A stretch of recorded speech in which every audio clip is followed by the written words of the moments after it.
Well, welcome back, everybody, to the podcast that's named after me. As he says, very humbly. Wow. That was kind of weird. I was going to say the Charles Billy Scott podcast, but then I forgot the name of it. And then I realized it was of all people to forget the name of their own podcast. It's been a long day, okay, Adam? It's just been a long day. Yeah. We're recording that in the morning. Got my cohorts. Yeah, it's 9 o'clock in the morning. I got my cohorts here, Brandon Pickett and you're Adam Lancaster. Why wouldn't he? But I'm very excited today because we've been trying to set this interview up for many weeks. Yeah. And the reason it's been so difficult is because, not only do we travel and run around on the road doing concerts, but this guy is on the road constantly because he's on a tour, a very special tour, not a concert tour, but he is on the PGA tour, the Professional Golf Association tour. And you guys know how much I love golf. The big one. This is like the main one. Oh yeah, right? No. This is the Mamba Jamba big time golf tour. This is what I see you on your phone watching. Yes, this is the same tour that Tiger Woods and Arnold Palmer, who he's not playing anymore, obviously, but Jordan Spieth, John Rahm, this tour, and this is of golfers. Yes. Okay. All right. But not only that, this guy is awesome. He's just an incredible golfer. I was watching him during the Players Championship. He doesn't know that, but I was watching him. I was following him, and just an amazing golfer. But not only that, he's just a great person. He's sponsored by Shepherd GM, one of his sponsors, who happens to be a good friend of ours, Tom Shepherd. We buy all our cars from Shepherd GM, by the way. And Tom Shepherd sponsors this player. So I want to introduce him to you. Everybody on the podcast is listening. Come on, just if you're driving, you can do this for 2 seconds. Take your hands off the wheel. You're not. No. Okay, don't do that. Never mind. But in your heart of hearts and wherever you might be sitting, put your hands together for Chesson Hadley. Hey, everybody! All right. So Chesson Hadley, good to have you, man. Yeah, thanks for having me on. We are thrilled, and right now we find you. It's the Valero Championship week down at San Antonio, and you are there in San Antonio getting ready to play in just a few days, aren't you? Yes, sir. Yep, we flew in. I was in the Dominican Republic last week, and then the week before that I was in Florida, and then the week before that I was in Puerto Rico. So I've been all over the place the last 4 weeks. Weather though. Yes. Yeah, that is a nice thing about the tour. It kind of follows warm weather, so you're always blessed to at least have some decent weather. But although a couple of weeks ago at the Players, that was some crazy weather, wasn't it? That was nuts. You don't get to play in conditions like that very often. Probably only a handful of times a year, a couple of times a year, but it showed up at the Players Championship, and so it was nuts. I mean, I'm hitting 8-iron from 115 yards, and I mean just crazy stuff. I mean, I'm hitting 9-iron 200 yards. The weather was incredible with the wind. Depending if the wind was in front of you or behind you, right? Yes, sir. Exactly. So you're talking 30, 40 mile an hour gusts. I watched, I believe it was that Friday round, wasn't it? It was the Friday that it was so crazy. Yes, so I was in the late early wave. So I was supposed to go in the afternoon on Thursday and then in the morning on Friday, but I didn't even play until Friday afternoon. It rained and there was a little bit of wind, but Saturday was the day where it was just humming. Okay. So I played most of the day Saturday in the wind and, shot 17, and it was just crazy. And I played great to even make the cut. So yes, you did. I was following you around and I was like, man, I can't believe he scored. What did you have? I think you were 1 under that first round or something. Yeah, that sounds about right. In that crazy wind, it was insane. I was like, how on earth can you even get the ball to the green in this crazy weather? But it's a mathematical deal. I mean, like, you're having to talk to your caddy because you got to figure out, because the distance you'd normally hit an 8-iron, but now you got to take into account the wind, and it wasn't just a constant wind, was it? It was really gusty too. It was very gusty. You know what? I would say if there was a constant wind, it was, 15 to 20, maybe a little bit more than that. And then, like you said, it was very gusty, every bit of 25 to 30, mile an hour gusts. And then you get into more exposed areas, and it was crazy. It And really was. They can't use your little binocular things. No, You your like little to distance finder thingy. No, Yeah. they don't get slope meter. No, they have to do it. They do all that from a piece of paper, right? Yeah. It's just sight. We just kind of see it, and you just have to guess how far it is. You've got like magic eyes, and it automatically loads the viewfinder. I'm 148 yards out. That's how good we are. We really don't have a clue how far it is. We just totally guess. They're amazing. No, yeah, Well, we the have some commercials, these pretty. guys are good. We have some really detailed yardage books, and it's the only way you would know how far to hit the ball is by playing in that before. You wouldn't ever have a clue how far it's going unless you've played in something like that before. So, fortunately I've had that experience several times. So you kind of have a gauge of how far you got to hit it, how low you got to hit it, with it's just, you've got to be really, really sharp in your decision-making along with execution. Wow. Tell us how long you've been playing. How'd you get into golf, and how'd you get into the PGA? Yeah. So, I'm from Raleigh, North Carolina, and my dad was just a recreational golfer. We grew up at Northridge Country Club, which is where that's where I got my start, and I'm very fortunate to be a member there right now. And I think it's great. My kids get to have the same experience that I did, because I think so highly of that place. And so that's where I kind of got my start. I just would go out to the golf course with him and shag some balls, and I would go, he would go out and play 9, and I would just hit the whole hole all the way up, and I'd meet him on the green, and we would just go to the next hole, and I do the same thing all over again. And I just loved sports as a kid. I loved competing. I loved winning. And I was about 10 years old when I stopped playing all of the other sports. I was a pretty good athlete, and the thing about golf is that no one is good at golf immediately.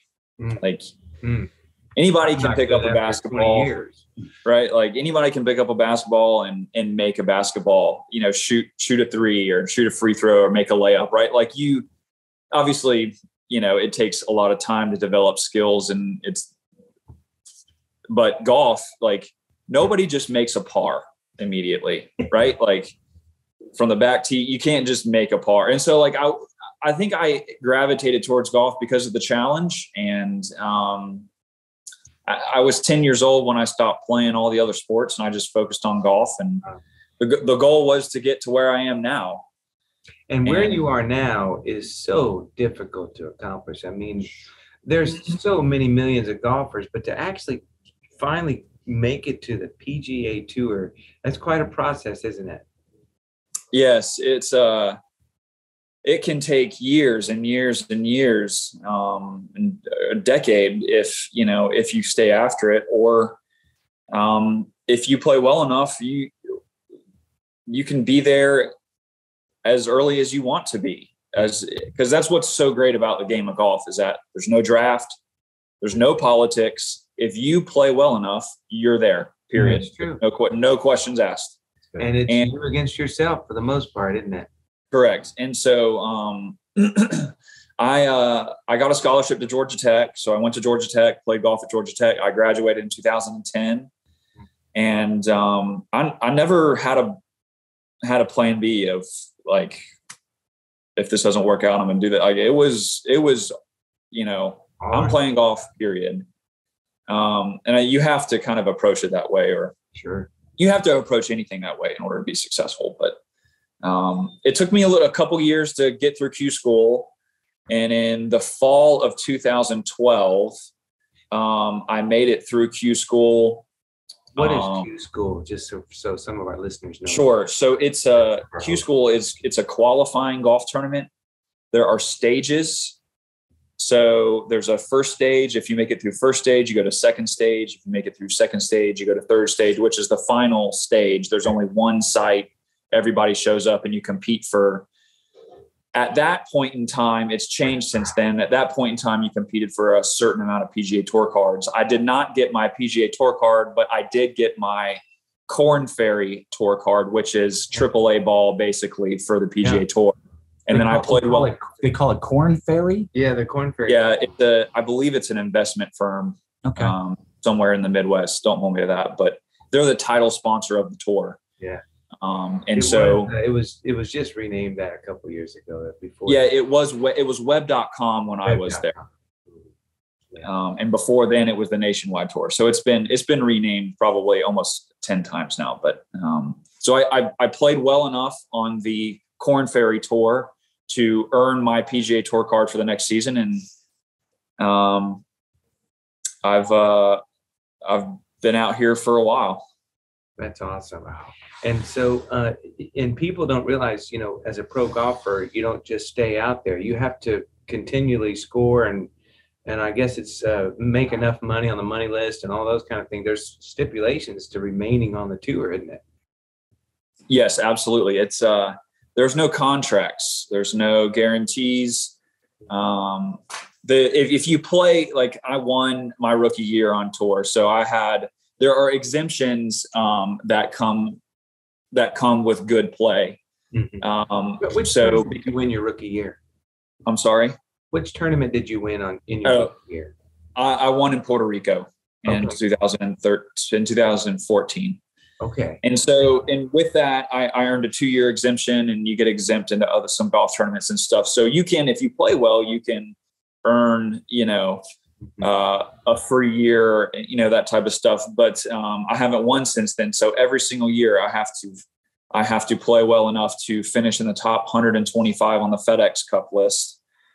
And if you do that, then you are fully exempt on the PGA Tour the next year. But it starts all over again. And so it's just amazing. Every single year it comes down to one shot or 1 point on the FedEx Cup list. And, I'm sure we'll get to that later in the podcast, but I was on the right side of that this year. I was the 125th guy. I was the last guy in 1 point, the whole season, right? It came down to one single shot for me. And I was on the right side of it this year. Wow. Tell us about that moment. Which shot was it? Do you recall, was it the last tournament of the year and you were like, I got to make the shot? Oh, yeah. Let's walk us through that, man. That is crazy. Because, amateur golfers will be on the course and we'll be like, all right, this is for $100,000. Yeah. And of course, and then we play for, my buddies and I, we play for $1,000 a hole. And the rule is pay if you want to. And so nobody ever actually wants to, but it's still, I won $18,000 last time I played my doctor friend. Oh, yeah. And then we changed it to pesos. So it was like $30. Okay. That's better. But anyway, we all have these thoughts and we all replay these moments in our mind, but you actually live them and it's crazy. So walk us through that moment, man. Yeah. So it was the final round of the Wyndham Championship, it's the last tournament of the year. It's in Greensboro, North Carolina, that's the closest PGA Tour event to my hometown, Raleigh. And so I made the cut. I was 132 on the points list going into that week. So I needed to have a very good week. Yeah. And I played well on Thursday and Friday, and I put myself in a reasonable position to make, if I had a medium weekend, I would retain my card. Well, I only shot 1 under on Saturday and I was all the way down in 51st place or something like that. It was somewhere in the 50s. I'm not sure, but it wasn't looking good. It was looking, more than likely it was not going to happen. And so I just remember I was in the house that I was staying in and I just got done eating. And I just remember being like, what am I doing here? I was miserable because I knew it probably wasn't going to happen. So I drove home. I just went home Did you really on I Saturday? went home. It was, it's like an hour and 20-minute drive. So I went home, I saw my wife and kids, and, my wife was, she's a part of this whole process too. Sure. So it was emotional. We ended up, we went to church Saturday night, and I just planned, I was just going to drive back really late that night and just, go give it all I had the next morning. And so I did. And, I woke up and, I just I got off to the dream start. I birdied the first two, and I made a bogey on 14 or something, but then I birdied 15, and 16 is a par 3, and I made a hole in one. So here's the deal. I have played golf for almost 30 years. That was my first hole in one in my existence. Oh my gosh. And so I make this hole in one, and I go nuts. If you guys just go, your listeners, you go to Google, type in Chesson Hadley hole in one, you'll get to see, you'll pull it up. There's only one of them, right? So Amanda Balionis did a really good interview with me afterwards. I'm sure that's probably a part of it too. So I make this hole in one, and I still, and the reality of, this is possible, starts to set in, and I birdie the next hole. So I'm 6 under. I'm 6 under through 8 holes. Wow. And make a great par on 18. Anyway, I ended up, I birdie number 6 to get to 7 under. And I come down to number 9, and I kind of know where I'm at on the leaderboard. I think I'm 13th at the time. So number 9 would have been your last hole that day, right? This is number 9 was my last hole, because I started on 10. Okay. And so I hit a decent shot off the tee, and then I hit it in there to about 6 feet. And this putt broke about a foot, and I buried it right in the middle. And I shot 62. I shot 8 under 62. Oh my! What did you end up placing? I've done that before. I shot a 62 on the front 9. Yeah, exactly. Thank you. So, where did you end up placing? Did you know where you had to place in the order of things to make it to number 125? I had no idea. And so when I finished, I was one of the first groups out, probably the second or third group out. So I still had probably an hour and a half to 2 hours worth of guys to still come in and finish, who could, which could work in my favor or not in my favor. And so I'm sitting there just refresh. And, that's a part of the coverage. The CBS it was a pretty dramatic finish. So what ended up happening is that I was like 126 with like 2 groups left, and Justin Rose was playing the very last hole, and he was ahead of me. He was in the top 10 or something like that. And he actually bogeyed the last hole. Wow. Which moved me from 126 to 125, and he went to 126, and it ended up staying that way. And FedEx Cup points. Wow. And people don't realize that's life-changing. Oh, yeah, it had been a really tough year. And so this is kind of what I said in the interview. So just to have something good happen like that. Yeah. It's the good is really good in my sport, and the bad is really bad. There's no middle ground. There's no, at least for me, because I'm an emotional guy, and I don't know, maybe I'm a little bit too wrapped up in it. The Bible talks about identity, right? Maybe. Yeah. Anyway, so it was just so great to have something good happen and to finish the season like that, and to make it to the FedEx Cup playoffs, which was in New York City, and that's my wife's favorite place. So she was probably more excited about me making the FedEx Cup playoffs than I was, because she got to go to New York, and so it was awesome. There have been several times in my life where the fingerprint of God was on display, and there is without a doubt, looking back on that day that God was instrumental in that, because it just almost doesn't hard to believe without, something like someone like him, intervening. And that's the way I kind of feel about it. So what's amazing is even that hole in one, if that's even a birdie, it probably sets you down far enough in the standings to where you don't 100%. It's just one shot. So I guess that goes through your mind just about every time you hit a ball in a tournament, doesn't it? Yeah, that's every shot matters. And that's why I was saying earlier that every single shot during every single round of golf out here on the PGA Tour has incredible implications. For me, the last year, it was between keeping my card or not keeping my card. This year, it could be between me finishing 30th on the FedEx Cup point list or 35th, which is the difference between making it to the Tour Championship, getting in the Masters, getting in this. There's millions of dollars on the line. Like this, every single shot matters, whether it's for 125 or first or whatever. That's just the importance of golf. Like, and you got to bring it every single day. Yes, you do.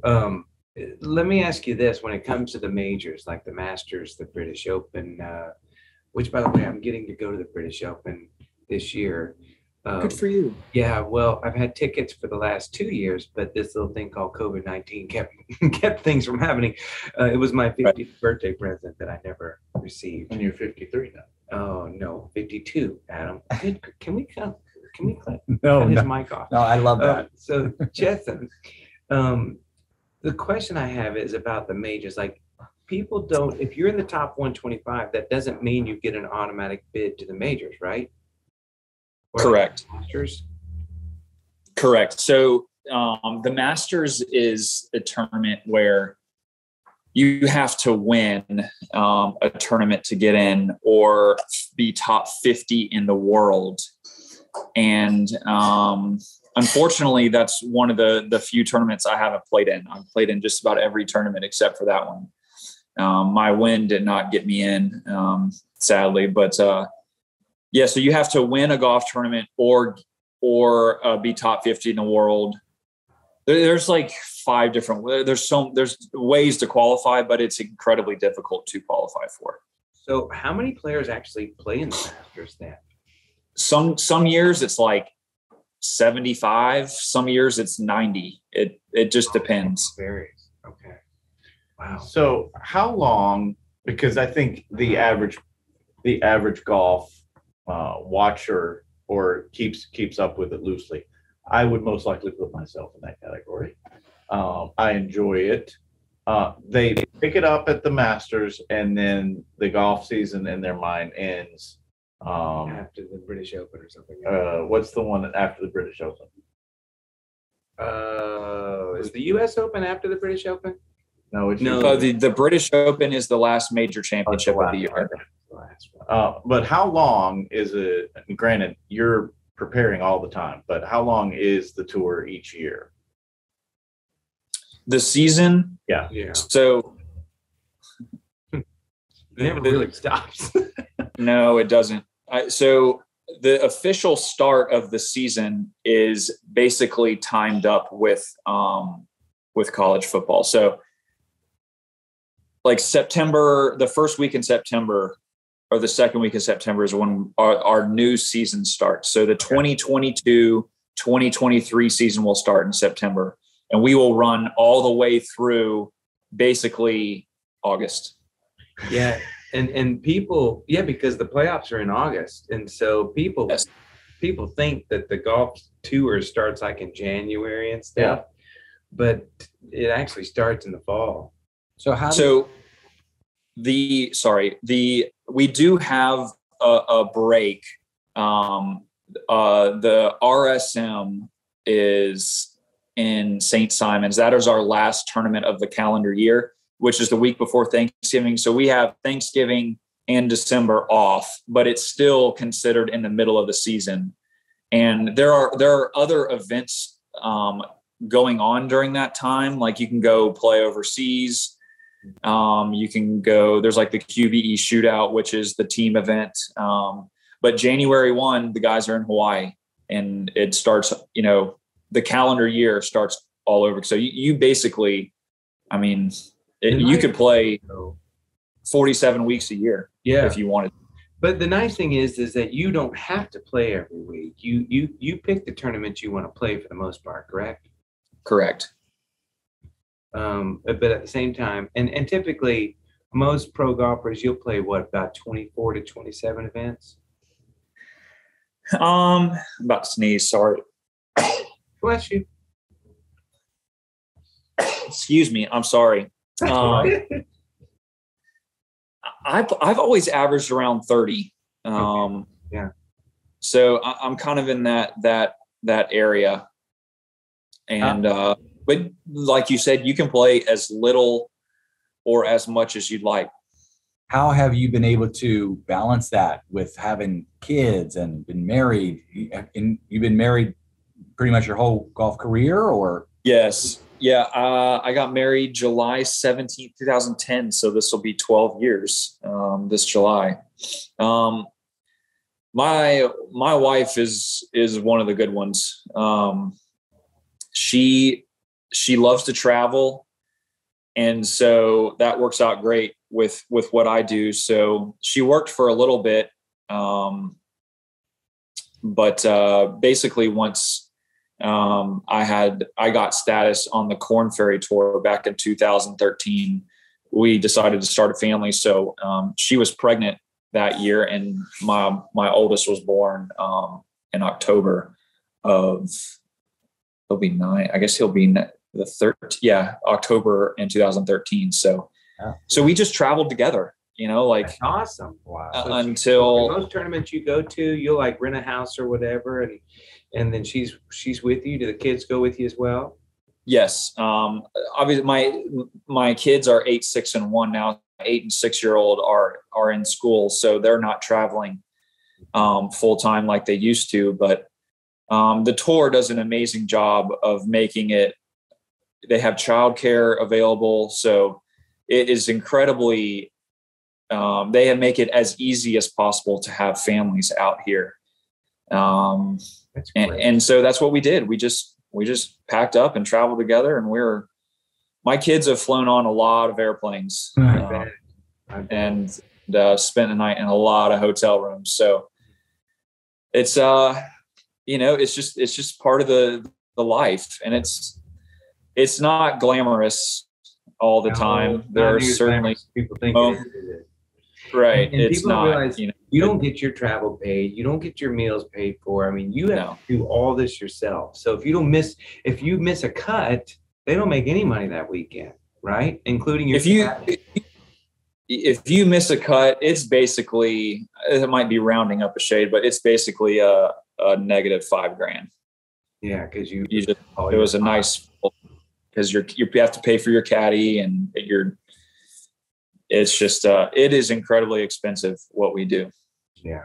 Let's take a quick break. That's why you need sponsors like Tom Shepard. That's right. Like Tom Shepard, Shepard's GM, everybody. Look him up online. Look, buy your cars from Tom Shepard. And that's a free plug right there for Tom right. Shepard. We'll be right back on the Charles Billingsley podcast after this break.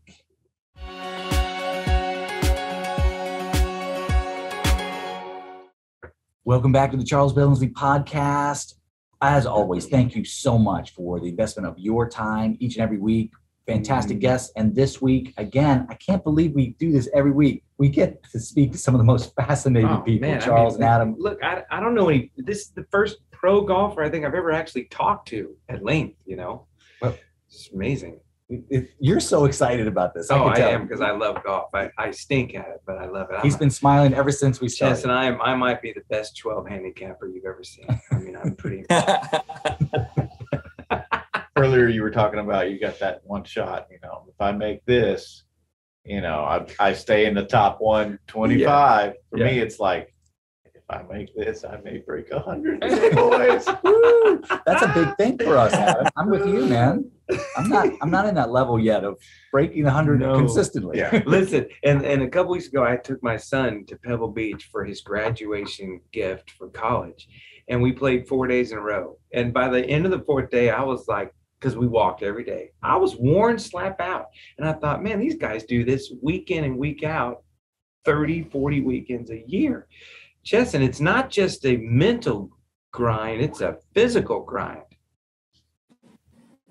Correct. We are specimens. We are. That's why you got that Bojangles. Physical. I was going to say, Chesson, is your favorite place to eat Bojangles? Because you don't look like it, but you got the big Bojangles on your collar. Well, absolutely. I love Bojangles. As a good Carolina too. boy should. I mean, listen, buddy. I could talk all day. There is no biscuit better. I mean, genuinely in the world than a Bojangles biscuit. It is. You know what? They are. I can't think of a better combination than driving a Tom Shepard's GM Cadillac Escalade or something down the road towards the golf course with a Bojangles chicken fillet. Chicken fillet. Cajun fillet biscuit. But there's a secret to the Cajun fillet. Now, everybody take note of this. Okay, Charles actually educated me on this. I helped him on this, Chad. I don't know if you do this or not, but here's the thing. The Cajun fillet biscuit is an excellent biscuit, but sometimes the chicken can be a little dry. So the combination of the biscuit and the chicken, it leads to a little bit of a chalky texture. I never thought chalky. Okay, Yeah. but go ahead, Gary. Go ahead and finish. Add egg to your Cajun fillet biscuit. It is the right mixture of ingredients where it's fantastic. It's one of the best breakfast biscuits. You ever do that, Chesson? You are spot on. Like I could literally talk about Bojangles for an hour. Like I love it. So like whatever you get, you have to finish with a Bowberry biscuit. Well, yeah. So there's a window of time of the year. I believe it's like maybe June and July where they have pimento cheese, and you can get pimento cheese. So I would also say that's really good. But I like to do a combination of Texas Pete and ketchup. Ooh. Like it on my Cajun fillet. I mean, I could talk about this all day. I gotta go try it. I think I know where I'm going for lunch. Yeah, I think I know. I think that right there made the whole podcast. Because I'm telling you what. And of course, what do you chase it with some sweet tea, or what do you do? I do. I mean, if you're there, and I mean the fries, like their fries are elite. They're elite. They're the proper thickness. They have like, and their seasoning is incredible. Like the seasoning is great, and they're crispy on the outside, soft on the inside. Chesson, if I was as skinny as you, I would eat this every meal of my life. It's I have a body built by Bojangles. They would get sued for false advertising if that ever was any type of commercial promoting Bojangles. Because, but getting back to the physical specimen. So, are you eating Bojangles every day and just working out? I mean, what are you doing? No, the gym. I am so out on the gym. Like, I do not do the gym. I do try and everything in moderation, right? Like I 100% eat Bojangles, right? Like I would be a total hypocrite if I didn't. And, but like, I'll throw a salad in there every now and then, like he says with disdain. Yeah, he says it with such disdain. But I have to. Yeah. Who's the guy on tour that's sponsored by Arby's? They call him Beef. Oh, it was like Andrew Johnston. Oh, he was, I believe, with his name. Yeah, he was sponsored by Arby's. Yeah. Yeah. I haven't seen his name in a while. I think he's back in Europe still playing. Oh, is he? Yeah. So what is it? Walk us through a typical tour. Starting, when you get there, what do you do? Walk us through a tour weekend. Sure. So, kind of the schedule of events every week at a PGA Tour event. Some weeks it's a little bit different, but most of the time this is how. So, like Monday. If I can, I will travel Monday. So I will finish up the PGA Tour event from the previous week. I will spend that night in that city. So I'm not trying to rush. Now that doesn't always happen, but I'll book up my flight for Monday. I'll get in Monday. I will do no golf on Monday at a PGA Tour event just to get there, get settled in, check in, get your hotel set up, like maybe go get some groceries if you're staying at a house. Yeah. And then Tuesday I'll start my practice. So I'll get up and I'll go, I'll probably play 9 holes. This is my 8th or 9th year out on tour. So I've been out here. I've seen all of these golf courses. I know what's going on. So yeah. I will just play 9 holes and then I will, sorry guys. No worries. And then Wednesday is the Pro-Am. So there's a Pro-Am every single week at the golf tournament. So like Valero is obviously paying a bunch of money this week. So Wednesday is their day where they get to entertain clients, potential clients, customers, stuff like that.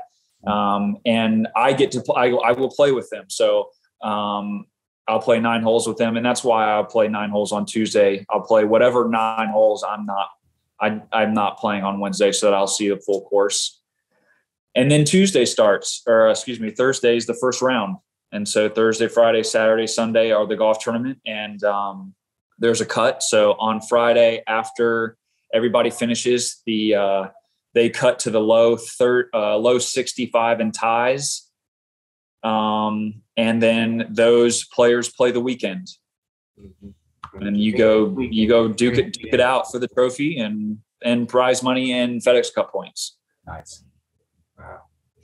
So when it comes to your caddy, then you have a caddy that travels with you. Is he typically there those practice rounds as well? Yes. So he obviously it's kind of a fraternity out here.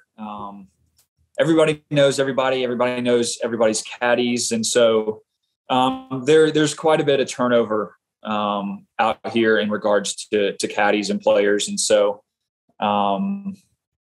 you just know everybody and they're, sorry, this isn't, but, yeah, so my guy's here and he's been out here for a long time. And so he knows the rhythm and how everything goes out here. So, we'll just communicate, kind of throughout the week, the night before, hey, this is what I'm going to think about doing tomorrow. And then we'll go out and do it. And then, and I guess in the midst of all that, even though it's like a fraternity and you have your family with you, which makes life quite a bit easier, there's still some pretty tough moments, isn't there?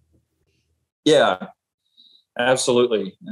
As I said a little bit earlier, my life is on full display. Everybody knows how much money I make. People know when I'm playing well, when I'm not playing well, and people are sending you text messages trying to encourage you. And some people are sending text messages to you thinking they're encouraging you, and they're really just complete idiots. Why'd you make it looks like you're struggling. You seems like you're making a lot of bogeys. Well, thanks. I think maybe just lose my number or something. So those are the times where it's really difficult, but it's also just everything's feel like you can't do anything wrong when things are going well. You're in a good rhythm and you have a bunch of confidence and you're making cuts and you're finishing well in your contention. And it's just, it's awesome. Yeah. But the other side is really tough as well. So, well, the mental side of it too, if say for instance, your wife is ill or you got a child who's not doing well in school or whatever it might be. And I'm not saying any of that's ever happened. I'm just using it as a for instance, that has to weigh on you mentally in the middle of a round. Oh, absolutely. Yeah, there are just little things that you have to be so mentally strong out here, and I'm still learning that. I'm still learning how to deal with the pressures of the game and balance with personal and family life and sponsors. And it's a never ending learning experience, as kind of life is in a nutshell. How would you say your faith plays a role in this, not only the game of golf, but also in your family life? Sure. I really don't know. I don't know how this would be possible without a background of knowing that at the end of the day, this means nothing. Like this, my eternity, and golf has no impact on my eternity. And it's not, even though I lose perspective and sight on this, sometimes golf is not who I am. It's just what I do, right? Like my identity is in Jesus, for what he did for us, for me on the cross. I get to stand in front of him one day and say, I am here because of you, not because of me. And so, that should give you freedom to play in a way that's very bold, right? Like, oh, this shot's really difficult. Yeah. And I'm nervous, but hey, like, let's just go ahead and send it on in there. Right. Like right. There's nothing to be afraid of, right? Like, you know what? I'm going to send the dog and I'm going to roast it right down this fairway, even though there's water all over the place. And so it should give you freedom to do that, but it's easier said than done, right? Like, and it should give you freedom to do that in all things in life. Right. Like, but that's the challenge is really accepting that and believing that. And, I experienced it on the golf course, and some people experience it in the boardroom or, sales negotiating deals or stuff like that. It's just, I'm just happen to be doing it on the golf course while millions of people are watching. And it's maybe more embarrassing when I don't execute or something like that. So it also may give you more opportunity to connect with people because of how open you have to live your life and you live your faith right out there with all of the good, the bad, the ugly. So has there been ever a time where you've been able to come alongside another player or a caddy or something like that out on the tour and they said, hey, you look different, you sound different, you are different, anything like that? Sure. I certainly try to, put my faith on display, and how I react to things and how I handle people, the fans, and certainly other players and caddies and stuff. And there's a good connection or a good collection of players out here who have a faith background. And it's great because we kind of have our group, and we have a fellowship, kind of a church out here. It's just called Tour Fellowship. It's actually every Tuesday night. There's a ministry called College Golf Fellowship who, some of the guys who are involved in that ministry, they come out and they're kind of our preachers, if you will. They'll walk alongside of us and minister to us. They know our families and they're involved, and they run that fellowship at night. And so, I certainly try to use my platform that God has given me and my talents that God has given me to, advance his kingdom, right? Like that is my ultimate goal on earth, is to glorify God in all that I do and advance his kingdom.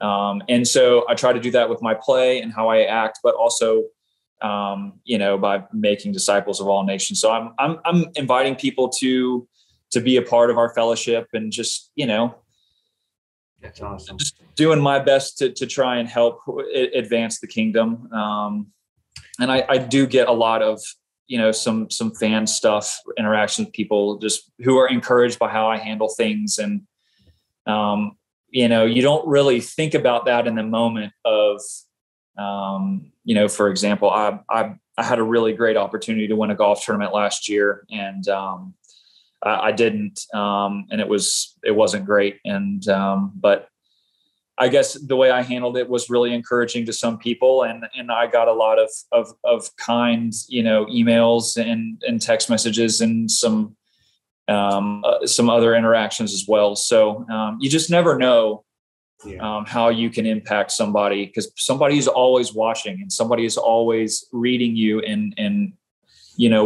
so you just never know. And that's why it is so important for us as believers to constantly kind of have that in the back of our minds as we're, going about our life.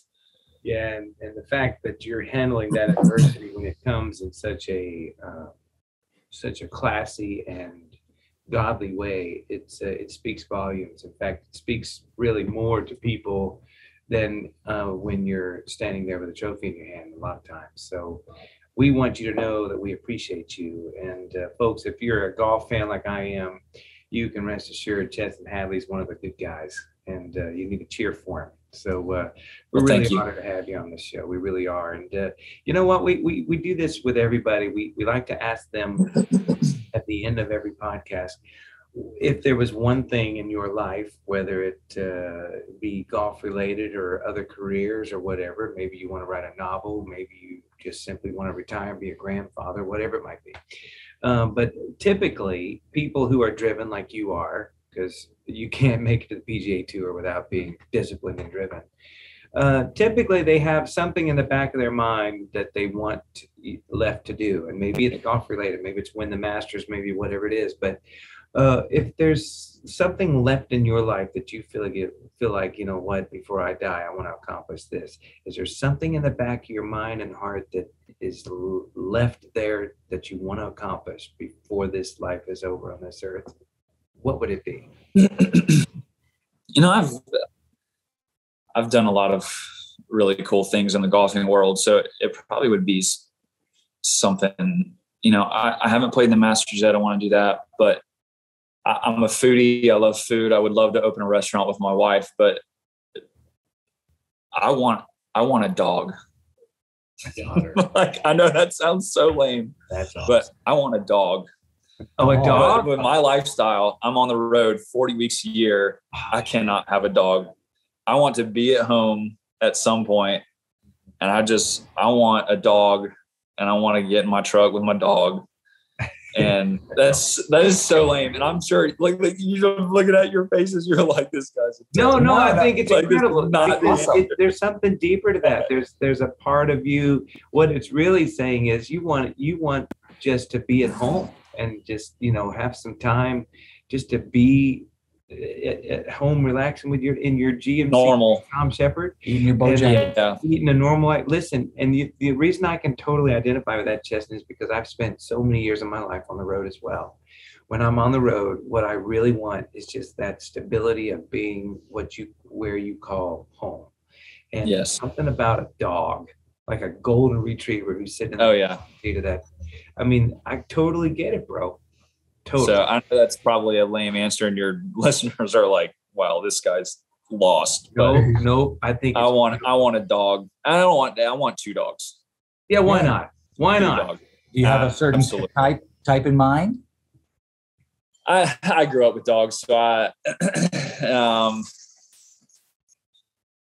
would love any type of lab, golden retriever. Yeah, I got an English and so right now. It won't be long. And I don't know. I like bloodhounds too. I don't know. There's something about a bloodhound. Big old long ears. You just see them in the back of a truck, just kind of flopping, slobbering, and their ears are flopping in the wind. I don't know. I want them all. I want like 6 dogs. We'll just get them all. Went from 1, he went to 6. Maybe you'll just become a dog breeder. There you go. The next iteration for you. Well, you know what? That day's coming, Chesson. But in the meantime, you got some more golfing to do. So we just appreciate your time, man. We really do. We're going to be cheering you on this tour. And we appreciate the testimony that you live, the family life that you have, obviously your gifts and abilities on the golf course. But we wish you the very best, my friend. Thanks for joining us. Well, I appreciate you having me on, and let's go get it this week at the Valero. Come on. All right. Thanks, you, Chesson. Absolutely.